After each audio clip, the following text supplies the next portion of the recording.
Okay, we're going to go ahead and get started. And we're coming off of a really heavy evening, I think, for many of us. So maybe we can just start with a collective sigh and deep breaths as we now start this webinar on another very heavy topic and issue that's also hit the news. And so thank you for joining us during your lunch hour or during a break in your work day. I want to thank the sponsors of this event, which include our Washington College of Law's Academy on Human Rights and Humanitarian Law, the Center for Human Rights and Humanitarian Law, the International Human Rights Law Clinic, the War Crimes Research Office, and the Women in Law program, and in particular, Angie McCarthy and Daniela Crame, who initiated this panel. Before I introduce our esteemed panelists today, I want to share a little context for the issue and then give you a roadmap for how our conversation will go today. So as many of you probably opened the news in mid-September and saw whistleblower Dawn Wooten's report as a nurse in a detention center in Georgia, you read about the performance of unnecessary gynecological procedures on women, including hysterectomies without informed consent. And that report also contained allegations that at LaSalle Corrections, they were underreporting the number of COVID-19 cases and doing an insufficient job to prevent the spread of the virus throughout the detention center. So we have sort of these dual issues, and none of this was surprising to many of us who have worked with immigrants in detention facilities. And I am a practitioner in residence in the International Human Rights Law Clinic and come to Washington College of Law with a background in immigration representation, including immigrants in detention. And so when I read the news of forced hysterectomies, I wasn't shocked, but I was appalled that this has continued to be just the heightened level of medical negligence that we already knew existed with the many hundreds of deaths that have already happened in immigration detention facilities. That said, this has definitely caused some momentum. And so we saw Representative Maloney and Representative Raskin from the Committees on Oversight and Reform and the Subcommittee on Civil Rights and Civil Liberties release a report just last week on the deaths and deficient medical care by for-profit detention contractors. And just to orient us, right, so the majority of immigrants in immigration detention across the country are in detention facilities that are run by private contractors. And unfortunately, while the numbers of individuals in immigration detention have gone down in this period of the pandemic, they are still continuing to detain people, including people who are at high risk if they are to contract the coronavirus, COVID-19. And in fact, 6,000 detainees and 45 ICE staff and an estimated additional 600 GeoGroup and Core Civic employees, which are the private contractors, have tested positive for COVID-19. And very sadly, 8 immigrants have died in ICE detention to date after contracting the coronavirus. This public health crisis is nothing new for immigration detention facilities. So I wanted to give a couple examples of things that we have experienced in the clinic. And for folks who are listening and our WCL students who are considering clinic, may this also be a preview of some of the experience that you can have and the clients that you can serve. And so the first example is a client that we were representing a couple years ago at Port Isabel Detention Facility on the Texas border.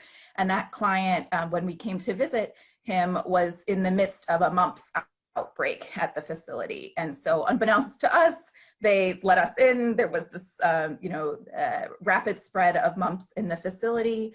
And sadly, this mumps spread in 2018 and 2019 infected 900 detainees in 57 ICE detention facilities across 19 states. And some of the same concerns that advocates have raised about the spread of COVID-19 with the transfer of ICE detainees is nothing new. We learned this just a couple years ago, and we've learned it over and over again in the history of immigration detention, and certainly from the mumps outbreak as well.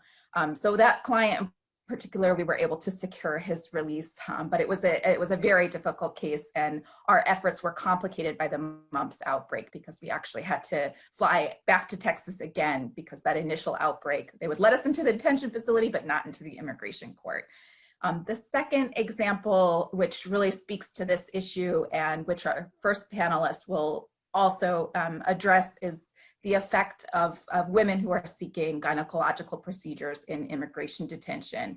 Some are because of emergent issues. And so we represented a client a few years ago in the clinic who had an emergent need for a surgery because of a potential cancer scare, and had been bleeding externally for months.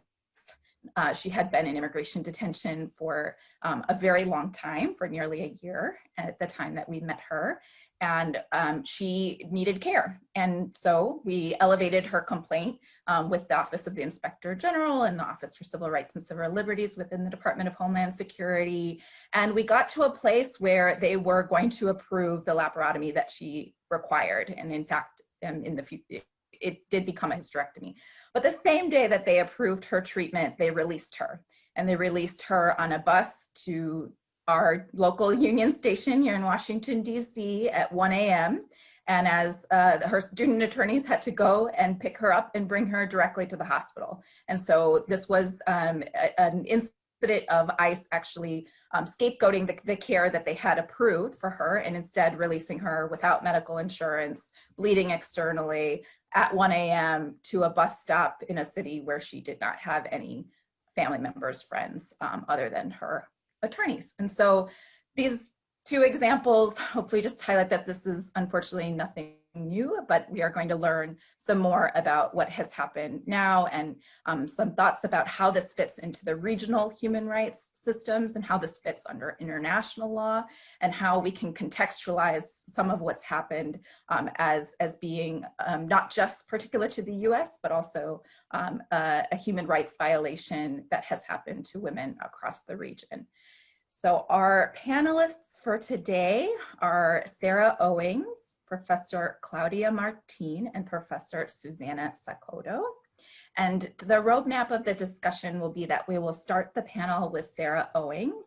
So to give you a little background on Sarah, she's an immigration attorney at Owings McNorlin Immigration Law, a boutique law firm in Atlanta, Georgia.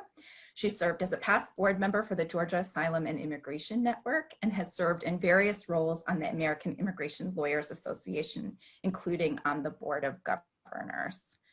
After we hear from Sarah, who is in the process of being on the ground in Georgia and representing one of the affected women and coordinating with many others in the advocacy campaign on this issue, we will then go to some questions to Professor Claudia Martin, who's co-director of the Academy on Human Rights and Humanitarian Law, as well as the LLM program in International Human Rights and Humanitarian Law. Professor Martin teaches and specializes in international law, international human rights law, and the Inter-American human rights system. And she's going to describe an amicus brief that she submitted together with Professor Sakoto on a very similar campaign of forced sterilization in Peru, and the efforts that happened over the course of many years to shed light on those government violations, human rights violations. And at the end of our discussion, we're going to end with some questions to Professor Sakoto, also on sort of how does international criminal law apply to this case. And Professor Sakoto directs the War Crimes Research Office of the Washington College of Law, which promotes the development and enforcement of international criminal law and international humanitarian law. She teaches courses on international criminal law and international legal responses to conflict-based sexual and gender violence. So we've got a really great lineup, and the way that we'll have our discussion is that it's going to be question-based to our three panelists, and at the end, we're going to include your questions, so please feel free to write those into the Q&A, and we'll queue them up for our panelists. So taking another breath, we will start with Sarah Owings. Can you tell us about your advocacy in Georgia and how you became involved? Sure. Thank you so much to my co-panelists and to everyone who's helped organize and put this together. I'm really delighted to be here and that you're interested in this topic. As far as how I became involved in advocacy, I guess I should probably roll that back to my own law school experience, because I remember sitting in a classroom in 2005, taking an immigration law class here at Georgia State, and being just shocked to learn the abysmal asylum grant rate that we had in Georgia. It's around a 2% grant rate of asylum here, whereas nationally it's around a 50% grant rate at the same time. That kind of became my mission. I was like, oh, this is something I can work on and something I can do. And that's where my practice went. I wound up being devoted to removal defense with an emphasis on asylum, but I do take immigration cases and others. And then also got involved in leadership. I remember coming out of school, I was told if you aren't an AILA member, the American Immigration Lawyers Association, a member and practicing immigration law, then you're going to have a really hard time, just because the law has the shelf life of milk. It changes a lot. You need to have some way to stay dialed in and keep up, and that is never more the case than right now. And from that, I wound up kind of getting into leadership positions, because I tend to put my hand up and volunteer to do things. So I recommend doing that as well as you're moving through your academic careers and on into your legal careers. So Georgia's terrible. And then I was in the process of working with a large group of collaborators to try to make that better right around the time of the 2016 election. And I also found myself being in charge of the Georgia-Alabama chapter of AILA, which meant that I was the first person at the airport the morning of the Muslim ban, which culminated with, a sit-in with my congressman, John Lewis. And from there, it became an issue, basically not just of immigration rights, but of civil rights, as things have moved through this process of the last 4 years. And one thing that I've been saying to my co-counsel for the last couple of weeks is, well, at least this isn't our first fire drill. I was on the ground in Tijuana during the mass exodus and the people that were stuck in the refugee camps. And I've also been working on the Louisiana problem as detention has expanded, private detention has expanded largely through that state, which is my home state. So I take it real personal. So that's kind of the background on me. And then what is happening right now is that this problem is not new to those of us that have been working with clients in the facility, right? Like, we know that there's problems regarding receipt of medical care. My existing client that I was working with, we've been fighting her asylum and for her release all summer, so I already was in receipt of medical records. I knew she needed medical attention, and I said the same thing that reporters who've been working with them for months about the COVID conditions since their video was published back in April, were saying, which is, oh wow, I'm so glad that normally it's so hard to get help in detention for medical care. I'm just so glad you're getting to see the doctor. And so we were all very, very, very surprised when the allegations about how this treatment was not necessary came out, because, we're lawyers, we're not doctors. We see medical reports, we trust medical reports.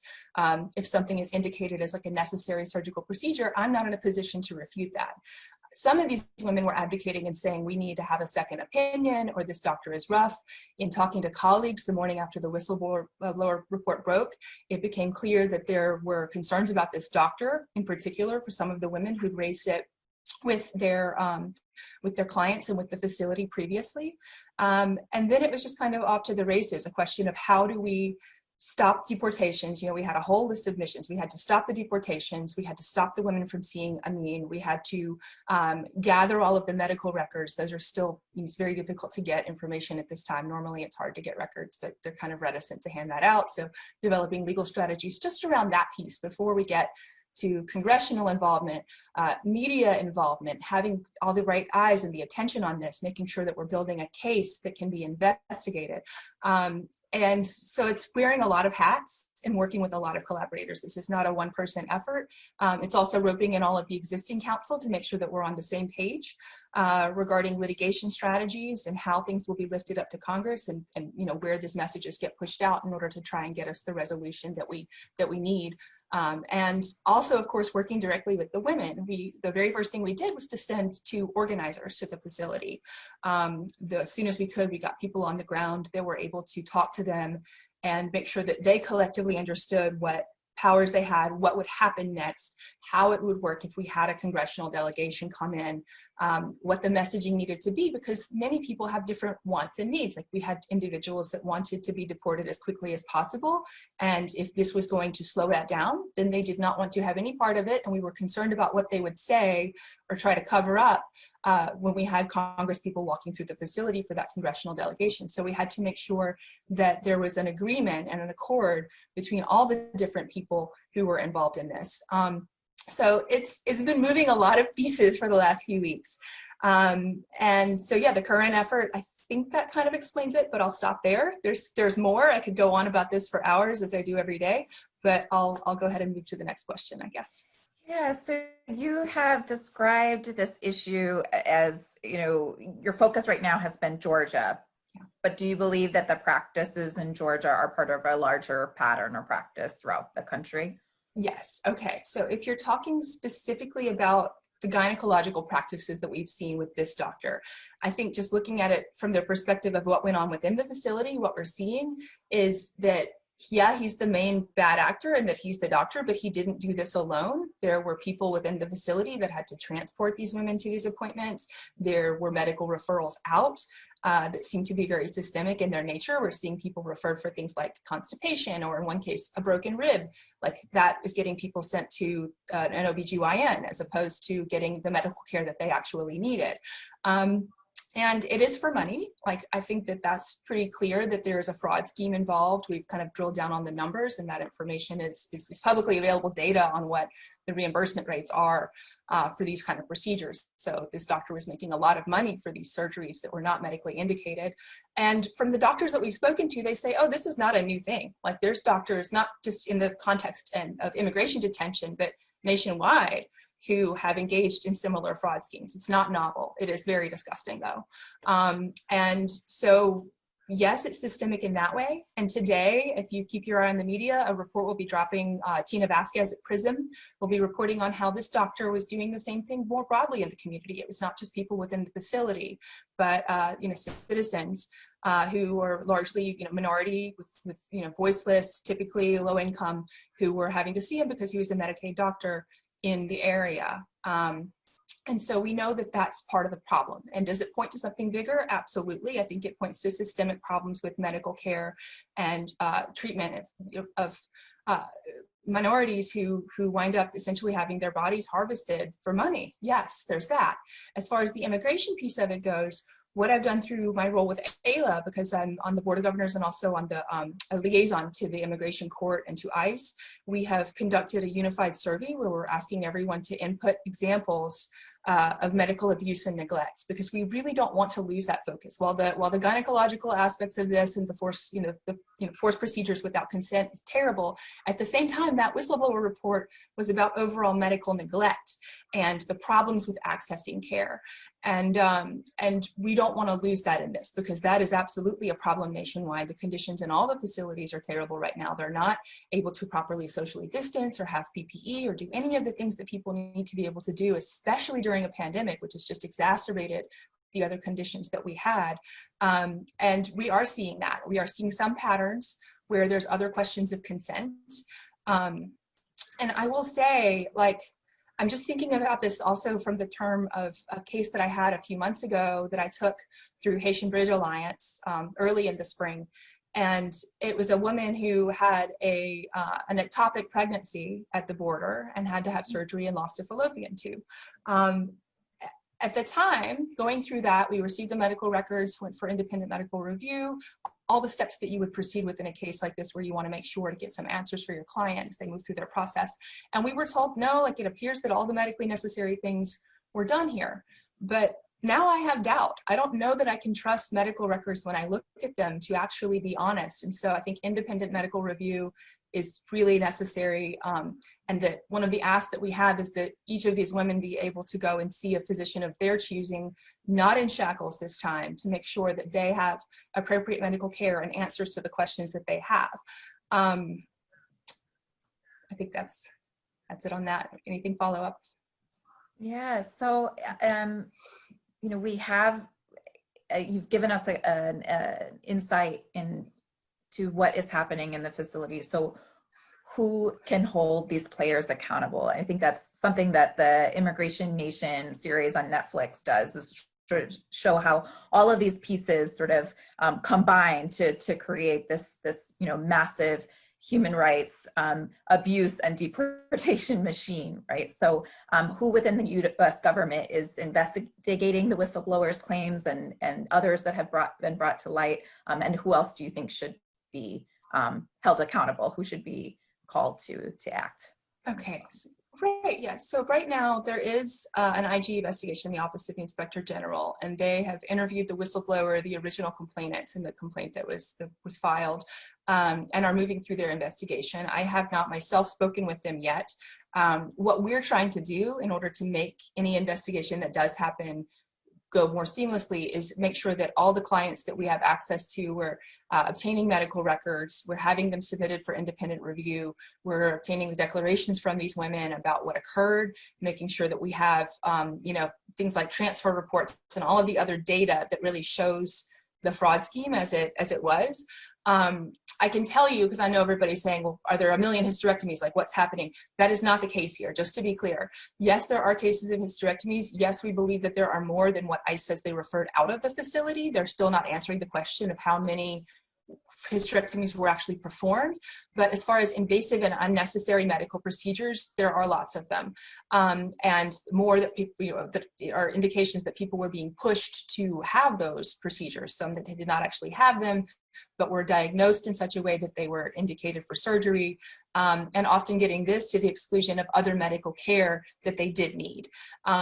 There's other problems regarding lack of medication in the facility. People were getting infections after surgery and not able to safely recover. There's indications that this doctor was able to then say, oh, you don't want the surgery, we'll go see the psychiatrist in the facility who has the ability to put you in medical segregation, which is essentially, lockdown. That's essentially isolation.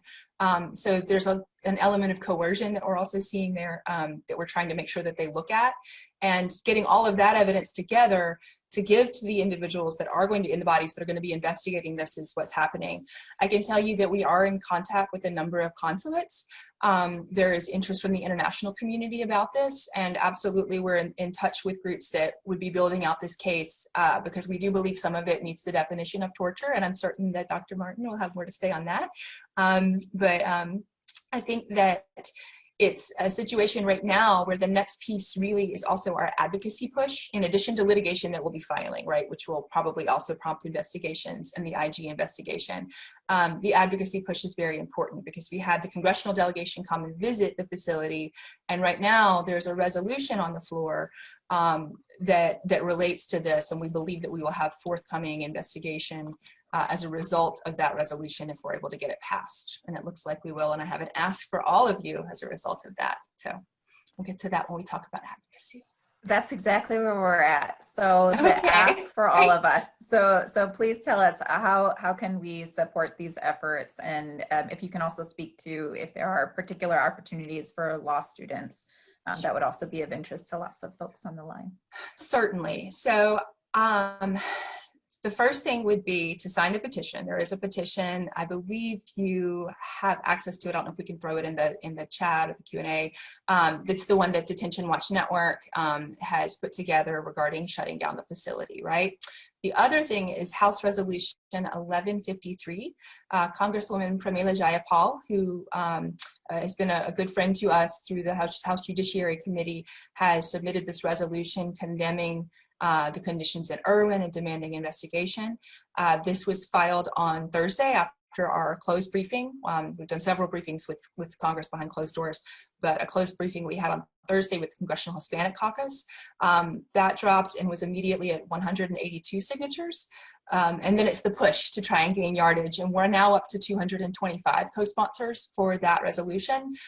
We have a remaining set of 8 individuals that we are seeking to get information on. I'm going to put them in the chat, and if you have any connections to these particular Congress people and you are willing to use those connections, whatever you have, I will take a meeting with you and I will explain to you what the ask needs to be. We need to get them on board so that we can push this for a floor vote right now. The problem is that, of course, everything in Congress is bananas right now. Like, there are so many different things happening. We have a continuing resolution, we have confirmation hearings, we have an election. So we need to make sure that this is lifted up because we want to have a hearing hopefully this week on this. And that will then prompt further congressional investigation. So that's where we are with that.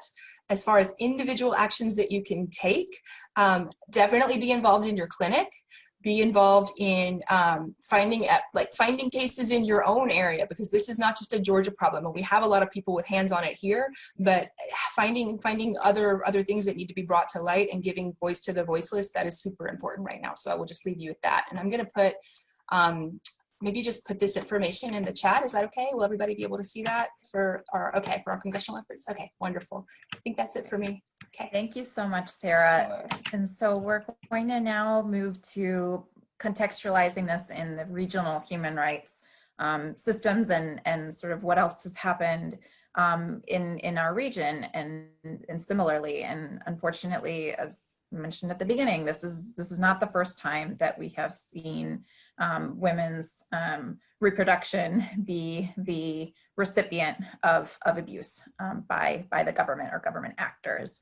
And so Professor Martin, you could maybe start if you have any reflections on Sarah's presentation, and then if you can provide us some background and some parallel to the work that you have done on this issue. Thank you very much, Anne and Sarah, for the work that you do.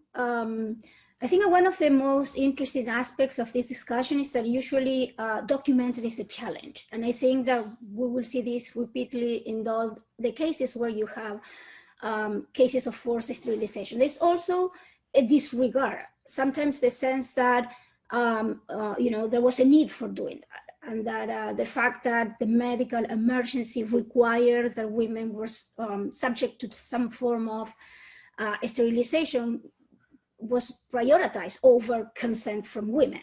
And even in some cases, some justifications were tried, particularly in the Peruvian cases that we will discuss, where the consent was trying to be obtained from the husband. So I think that there are a lot of things in common, and the practice, I think the example of Peru is a very good example, because you can draw from there all the obstacles that women have had in terms of trying to get these cases judicialized. Together with my colleague Susana Sakoto, we have been involved in trying to support the work of some of the organizations in Peru that have been working for many years, more than 30 now, on trying to get justice for the women who were forcibly sterilized during the what it was called the National Reproductive Health and Family Planning Program that was put together by then President Fujimori. He sold this program as a way to give women the right to decide over their reproductive health, and actually was provided for free. And so the sense was that by having access to this type of measures, they would be able to control their reproductive health, and they would be also able to contribute to what they expected to be an important aspect of the policy of the Fujimori times, which was to lower poverty. Of course, the women who were affected were mostly poor women and mostly indigenous women. Most of the victims in this of this policy did not even speak Spanish. And since the policy eventually was transformed into a policy that was driven by targets, the government put a lot of pressure on the different hospitals to reach certain targets. And so, particularly for doctors who were working under contractual services to keep their jobs. And so this eventually turned into a situation in which women were not informed, they were forced to, they were threatened that if they didn't carry out any of these procedures that mostly involve tubal ligation, they were going to be sanctioned by the government, they were not going to be provided social services, etc. So the problem with the policy was that it took a long time to document, and for victims also to come forward. So this has been a case that has involved a lot of struggles from the victims themselves and from the organizations that have been behind. One interesting aspect, and you see how, why the framework of these issues is so important, is that they had a truth commission in Peru that came up with a report after the Fujimori years, and that collected information on human rights violations perpetrated by the government and by the armed groups. And they didn't include the case of forced sterilization. That case did not go into the report. It was not perceived as a gross human rights violation at the time. Interestingly, looking into some information for this presentation, one of the members of the commission recently said that it was a huge mistake. And that, so I hope that this huge mistake helps, that's why I'm telling the story, helps to address this type of cases in a different manner. Thank you, Professor Martinez. So you've started to describe some of the obstacles faced by the women and by the advocates trying to shed light, including the challenges of identifying the victims and the language obstacles. What were some of the other obstacles to investigate and prosecute these cases of forced sterilization in Peru? Well, I think that again, the idea that this was not necessarily a human rights issue, and the fact that there was no political interest in pursuing this type of investigation. So it was immediately after a case was brought to the Inter-American system in 1999 that the issue had a little bit of traction, because as part of this case, the Inter-American Commission, the name of the case is Mamerita Mestanza.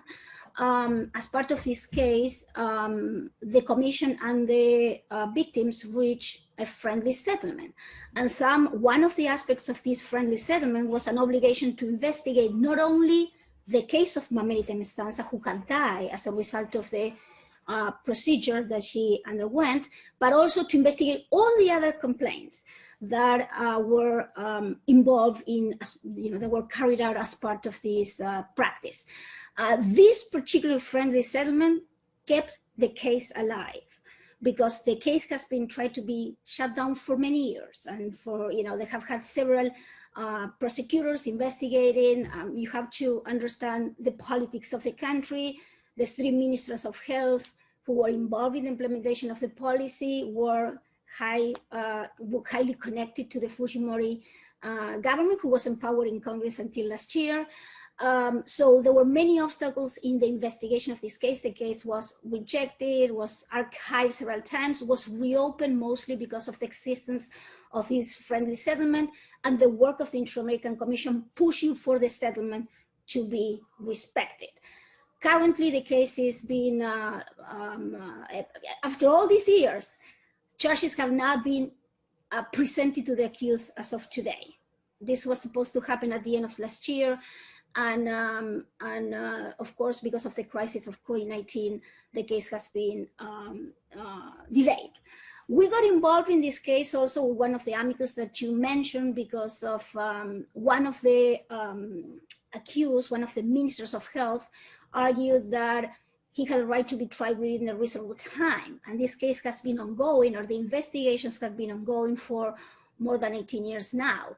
But of course, our argument was that the right to be tried within a reasonable time also applies, taking into account the context and all the political interferences with the case, and the lack of political interest in respecting the rights of the victims was crucial for the delay. So now the Constitutional Tribunal needs to decide, and I think that until the Constitutional Tribunal decides on the amparo filed by this one of the accused, the case will not move forward.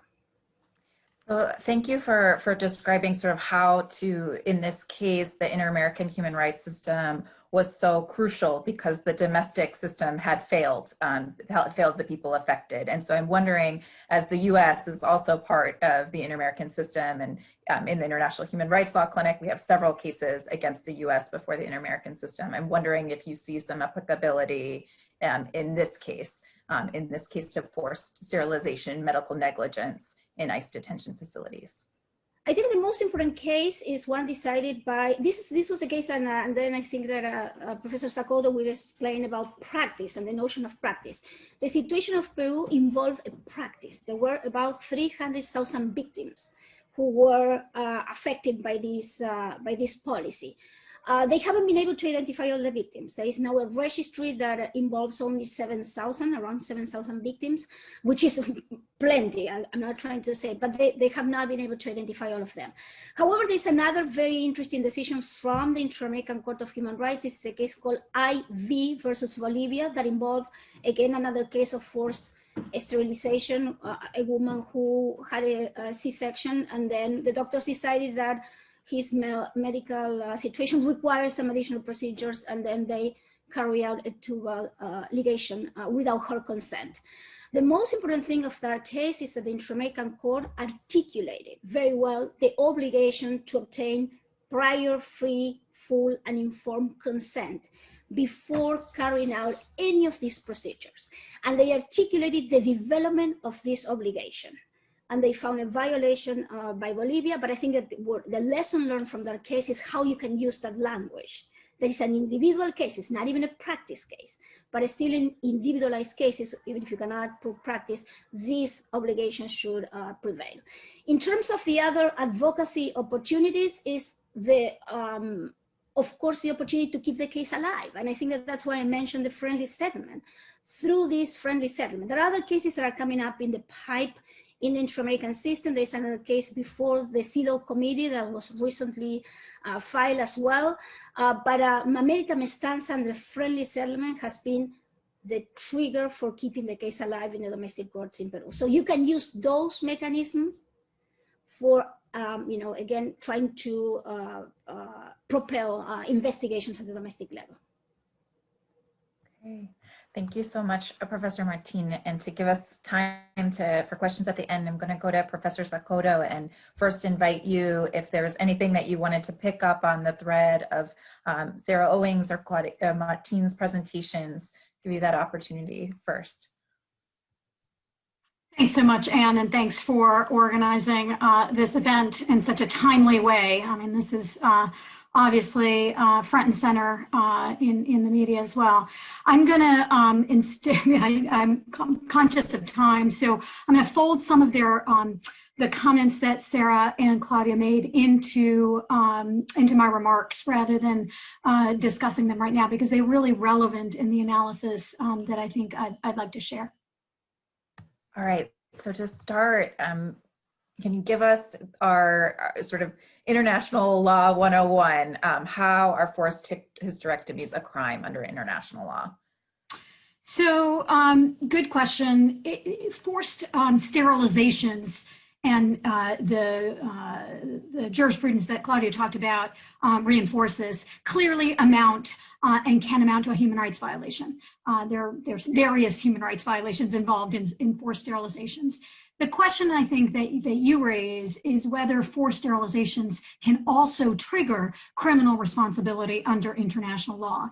So are they international crimes? And the answer is they can.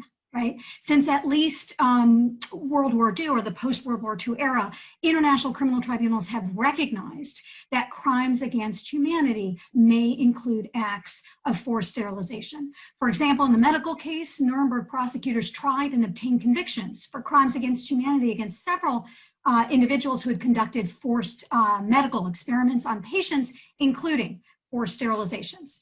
And today, enforced sterilization is explicitly included among the list of sexual and gender-based crimes that can be prosecuted as war crimes or crimes against humanity under the Rome Statute that established the permanent International Criminal Court.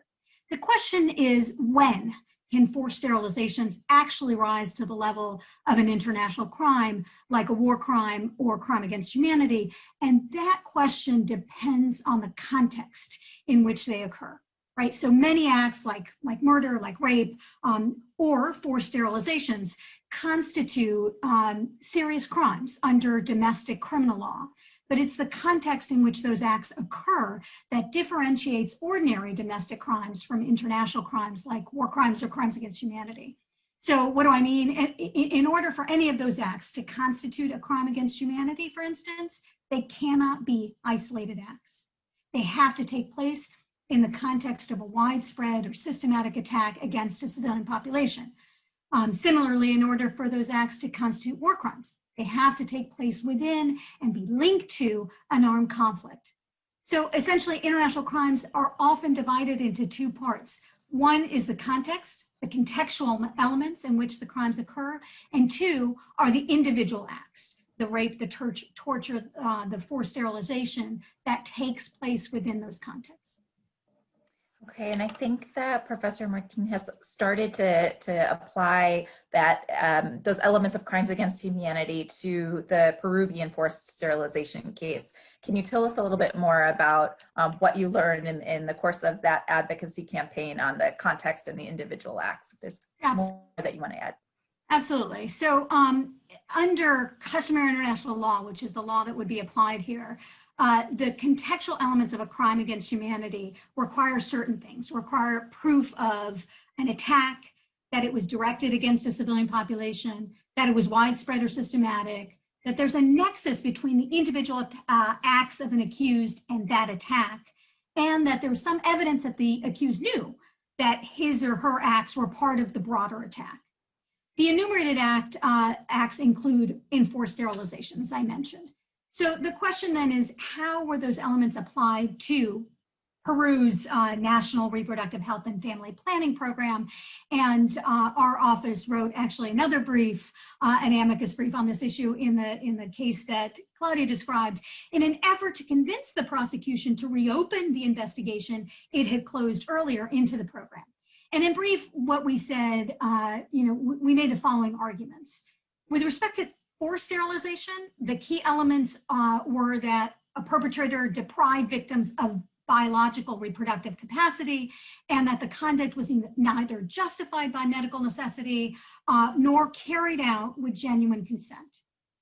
In the Peruvian case, the government actually recognized, and this is part of the push of the inter-American system, but the government actually recognized that thousands of women, and some men, frankly, were sterilized under the family planning program in the absence of their free and informed consent. Many victims there was a strikingly similar pattern of allegations. There was a pattern of violent conduct and physical force. Some women were actually locked in rooms or tied down and sterilized. Others were sterilized while under anesthesia for other procedures and clearly unable to consent. Other women were intentionally, and the reason I get into this is because there's some parallels here to what Sarah talked about, right? Other women were intentionally misled and tricked into consenting through misinformation.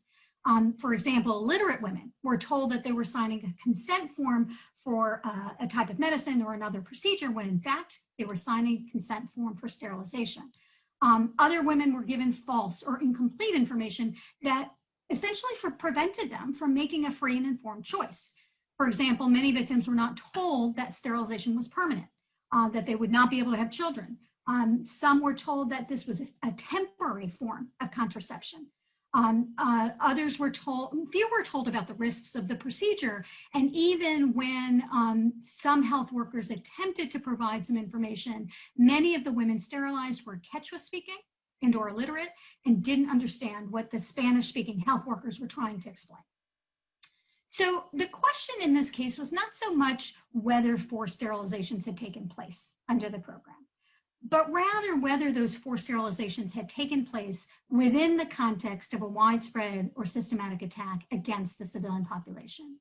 What we found was, based on the testimonies and the evidence we reviewed, the program as implemented appeared to meet those contextual requirements. Why?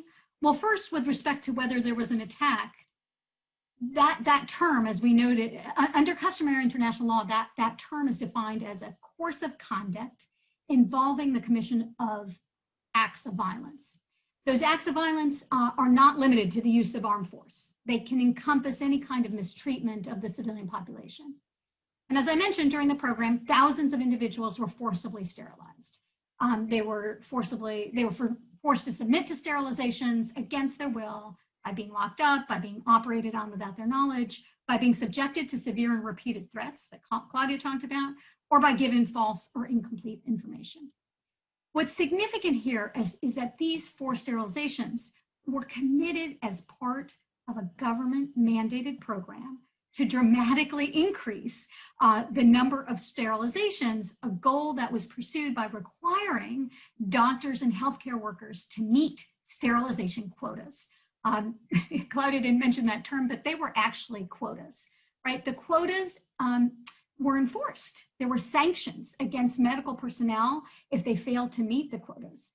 And those quotas, that system, appeared to have precipitated the widespread and systematic recourse to forced sterilizations. And so the abuses were not inadvertent. There was significant evidence of forced sterilizations as early as 1996, the beginning of the program, and the government refused to halt the program for another 4 years. So those facts taken together suggest that there was enough evidence to believe that an attack had taken place. The other things were more easily proven, right? It's undisputed that the victims of forced sterilization were civilians. There were nearly, there were thousands of them. This was not a number of isolated individuals. It was enough to constitute a population. And it was obviously widespread.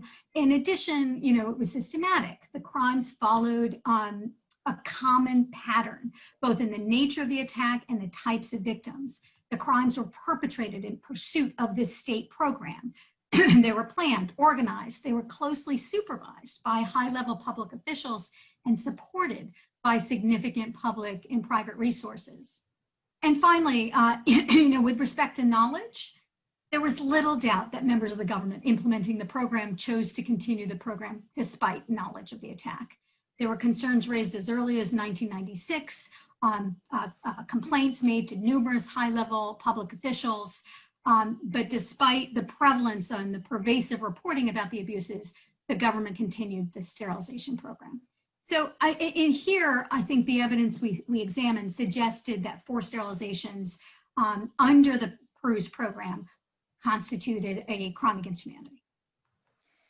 So there's some really interesting parallels that Professor Sakoto that you are bringing to this issue as well. And so if we sort of see the advocacy in its infancy, I'm seeing some lessons learned from the Peru investigation. And so just want to draw a couple of those and then see if there are others that you want to share with us. So it sounds to me like, some of the work that Sarah Owings has started to help coordinate in a coalition with others to have an independent medical review of people's files. And that sort of going beyond the paperwork is a lesson learned from the Peru case. So where there's a signature on a consent form does not mean that there was informed consent. And so that literacy aspect of the questioning and the fact gathering. So another parallel that you discussed about sort of what's the government intent and how do you prove the intent? And so it seems here too that there's already some coordinated effort in part through these congressional inquiries into finding out about, was there a monetary benefit to individuals who performed an increased number of unnecessary medical procedures. And so those are a few of the parallels that I'm seeing, but wondering if there are any other lessons learned that you think could be applied to this case here in the US. Right. So thanks again for the question. I think, as you say, this is why I got into sort of the nitty gritty of the facts, because there's some parallels here. And nevertheless, I think the case for a crime against humanity kind of argument is difficult still without further information. And I'll tell you what, there seems to be mounting evidence of forced sterilizations, right? The reporting that has come out in Sarah's work indicate that either, there were hysterectomies performed without consent, or that women received incomplete or false information about the procedure or other procedures, gynecological invasive procedures, or their purported necessity, right? And including as a result of contradictory or inaccurate statements by medical personnel or inadequate translations or interpretation. The question again is whether those forced sterilizations took place within a context of a widespread or systematic attack against a civilian population, and that I think at this point remains difficult. So with respect to your question, it's true that doctors who provide treatment for ICE detainees are paid for the procedures they perform with DHS funds, and procedures like hysterectomies are normally expensive. They're billed at thousands of dollars, meaning there may well be an incentive for independent doctors to abuse the system. But what I see so far is there's yet to be evidence that the forced sterilizations were committed as part of a government mandated program to dramatically increase the number of sterilizations, including through an enforced quota system, as was the case in Peru. On the other hand, there is reporting that more detainees underwent other invasive gynecological procedures that they didn't fully understand or may not have been medically necessary. And as Sarah talked about, allegations of abuse and substandard conditions in U.S. immigration detention centers have been well documented, including in the provision of healthcare. So, it's going to be difficult to demonstrate that these acts constituted a course of conduct amounting to an attack, unless further investigation, and this is where the tips are, right? Further investigation reveals a consistent pattern of ICE contracted gynecologists engaging in conduct similar to that reported at the Irwin Center without any corrective action by the government, right? I think it's also going to be hard to show without more, that this was widespread because, obviously the numbers are far less than the thousands of victims affected by the Peruvian government plan. I think for the same reason, there's going to be some challenges. Again, on the other hand, it's important to know that the requirement under international law is that the attack be widespread, so scale, or systematic, meaning one or the other will suffice. And although, again, the reporting does not necessarily suggest at this moment systematicity, further investigation could reveal whether the sterilizations were systematic, in the sense that they were planned, organized, closely supervised by high-level public officials and supported by significant public resources. I think, in the end, there's likely not enough information to make out a crimes against humanity case for the forced sterilizations at this point. But as I'm suggesting, if further investigations, reveal this pattern, a pattern of ICE contracted gynecologists engaging in conduct similar to the Irwin Center conduct that's been reported, and there is no corrective action by the government, that assessment could change. All right, thank you so much, Professor Sakoto. And so we have a lot to think about, and folks have been really active in the chat. And so in the Q&A, Sarah Owings has already provided some responses. And so just to flag those, folks had interest in knowing more about the background of the doctor, Dr. Amin, who's allegedly involved in the forced sterilizations, and Sarah has provided a link to some more information, as well as some questions about sort of the widespread nature, whether or not there were any social workers at the facility who were involved. And so you can look to the chat for some of those answers. Is there anything, Sarah, that you wanted to add in response to the questions that you answered in writing?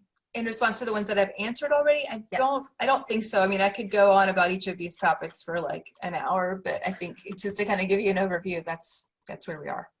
Okay. So we'll turn to some of the questions in the Q&A that we have not yet addressed.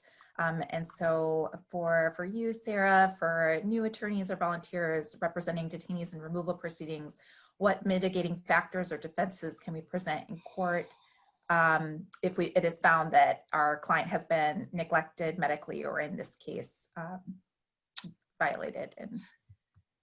Okay, so it would depend on the kind of case you have. And so for immigration law, that's a very, very, very wide world of different options that we would have to dive down on, kind of to case specific facts. But more broadly, if you have evidence that someone has been the victim of a crime, even in a detention center, there are visas available, the U visa is available. So that is one possibility for each of the women who have been harmed by this scheme. Whether or not that's the best option, we don't know. We're kind of working on some other angles, because the wait for time for a U visa to have it approved is around 14 years right now due to the backlog.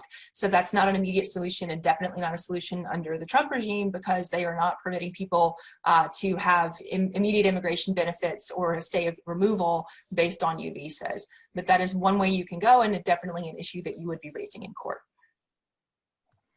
And another question for Professor Martin, Professor Sakoto, or for Sarah, about those who have already been deported, but who have been subject to either unnecessary medical procedures or medical negligence.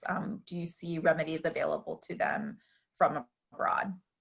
But I wanted to say one thing that it's important to clarify, that I was trying to make the distinction. Even if you don't have crimes against humanity, you still have human rights violations of core rights, such as the violations of the right not to be subject to torture. Or, I mean, if you look in the IV case, this is what the court said, that was a violation of the right to personal integrity. This is torture.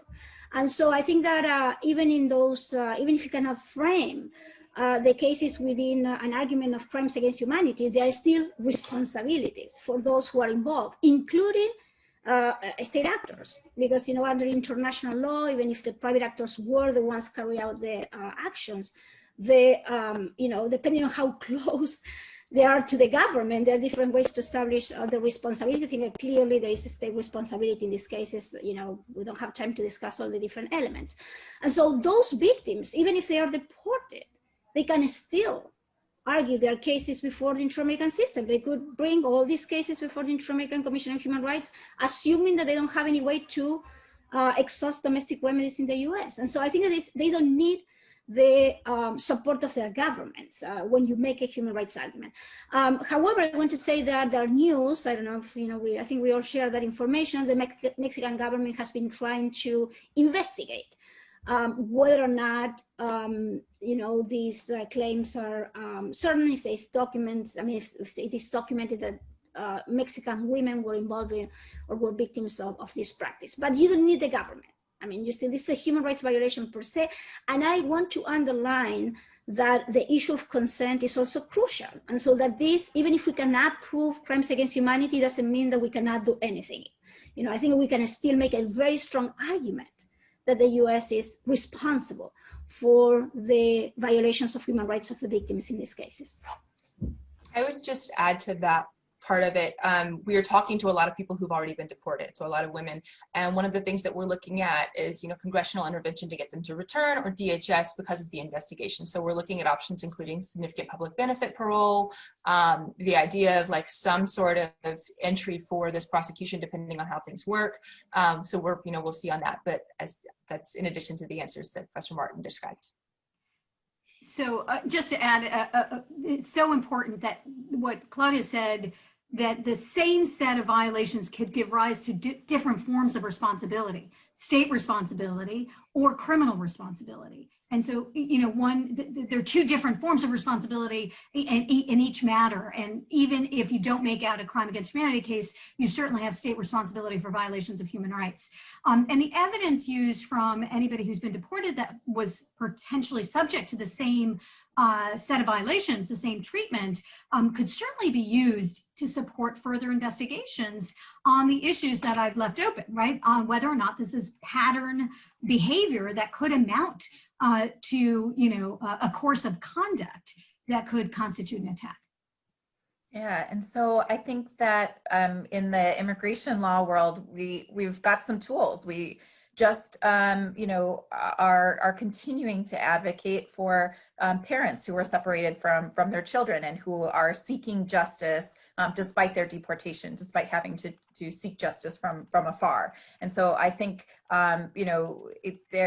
unfortunately, a lot of the human rights abuses that have happened over the last few years have happened in such a way that they have tried to cut people off from seeking justice, and yet advocates, I think, have helped to try to address it anyway. And so, as a final question from the audience, and because it's always a great question about where to support the work. So financially, what opportunities would you suggest are places to give to make sure that the affected persons have an access to justice in this case? I threw a couple of examples into the chat. I would say the original orgs that put together the complaint are a very good place to put your resources, because those are all small orgs that don't provide a lot of direct rep, and they're really having to struggle to keep up with the demand that has been created by this, which is part of why I'm pitching in a hand so much. Also, I'd say Immigrant Families Together, who do things like provide visitation credits, so that people have credits on their accounts through Getting Out so that they can do visitation. That's a really great way to support the women directly who are detained right now.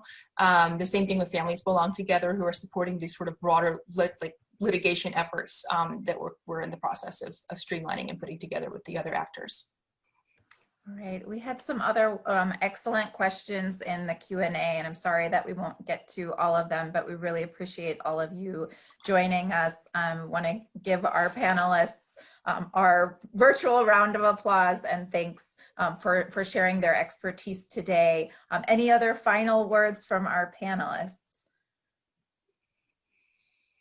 Keep fighting, everybody. We're going to get there eventually. There's a lot to do here, and you know, it's just do something nice for yourself every day. Try to be kind on top of it all. Just want to say that, and I saw some questions related to that. Even the U.S. has ratified treaties. The Convention Against Torture, the U.S. is a state party, has been used very effectively to deal with the cases on torture against suspected terrorists. There has been a lot of work being done on this. So I think there needs to be hope that you can use all these mechanisms to make the U.S. accountable. That's the only avenue. If the state decides not to investigate, as it happened with Peru, people continue to fight. They don't give up. Yeah, on that note, just one final, I think I saw a question about the U.S. not being a member to the International Criminal Court, and that's true. What I described was not Rome Statute law. It was really customary international law that binds all states. And the question then is where could that claim, a claim be brought? And you know, there are a number of different answers, but one of them is perhaps under the concept of universal jurisdiction in states, in other states. You know, various European states have universal jurisdiction statutes where a claim, a crime against humanity claim could be brought among other options. Okay, thank you all for those final words and keep up the good fight. And we appreciate all of you joining us. And I hope that you'll join the advocacy efforts as well.